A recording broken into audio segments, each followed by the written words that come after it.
nós estamos em quarentena por a força de lei estatal, municipal, especificamente municipal, que afeta diretamente as nossas reuniões, e estamos então enfrentando esse período em que temos que ficar isolados.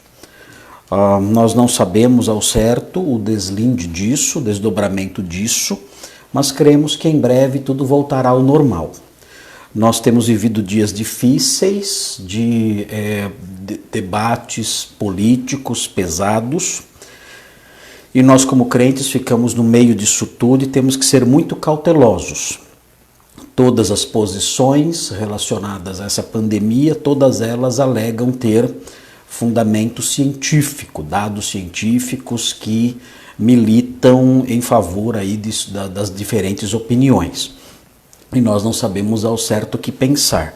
Nós sabemos que os dados científicos, eles são sempre objetivos, são dados que estão lá, são números, são dados de pesquisas e tudo mais, e sabemos disso. Mas nós sabemos que a interpretação dos dados objetivos, a interpretação não é objetiva. A interpretação acaba sendo subjetiva. E com isso, então, cada analista, cada cientista chega à sua própria conclusão a partir da análise dos dados objetivos. Então, em meio a isso tudo, nós ficamos meio que perdidos, sem saber o que é certo, não temos certeza absoluta se essa quarentena é a medida correta. Há quem diga que sim, que é a melhor medida, outros dizem que não, que é a pior medida. Entram então questões políticas no meio, alguns dizendo que o isolamento é uma estratégia dos oponentes do governo federal, outros dizem que o isolamento não tem nada que ver com oposição ao governo federal, mas é algo realmente necessário. E, enfim, há todo esse debate aí, uns já tendem para o lado do governo, outros se levantam contra o governo, e nós ficamos observando essas coisas todas, um tanto irritados, sem saber ao certo o que pensar. Nós temos que tomar cuidado para que esses debates, para que essas distinções aí de opinião e distinções no modo como vemos os dados, isso não gere conflitos dentro da igreja. Não podemos permitir que essas opiniões contrárias façam com que os irmãos entrem em atrito, entrem em conflito. Nós não desconhecemos os desígnios do diabo e nós sabemos qual é a meta principal dele.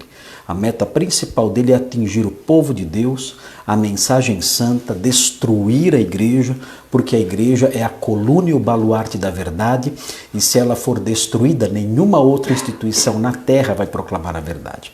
Então nós temos que ser muito criteriosos e muito cautelosos, equilibrados, serenos, compassivos. Devemos dialogar sobre essas coisas numa posição de bastante tranquilidade, serenidade e respeito uns pelos outros, e assim caminhar lembrando que acima de tudo, acima de sermos simpatizantes desta posição ou simpatizantes de uma outra posição, acima de tudo nós somos irmãos em Cristo. Eu tenho as minhas preferências, tenho as minhas inclinações, as minhas tendências, eu tenho isso, mas sei que há pessoas que têm tendências diferentes e nem por isso nós devemos brigar como crentes que somos, atacando uns aos outros em virtude dessas nossas diferenças, especialmente dentro da nossa igreja. Dentro da Igreja Batista Redenção, que é a comunidade ali local de que fazemos parte. Temos que ser cuidadosos para que isso não aconteça. Então, em face disso, nós vamos agora orar e vamos orar pelos nossos governantes. Existem governantes que eu tenho simpatia, há governantes que eu não gosto, há governantes que eu gosto um pouco, outros eu gosto mais, outros eu gosto menos, mas o fato é que nós devemos orar por todos eles e devemos respeitar todos eles e pedir a Deus que dê sabedoria a todos eles para que nós tenhamos uma vida tranquila, uma vida pacífica.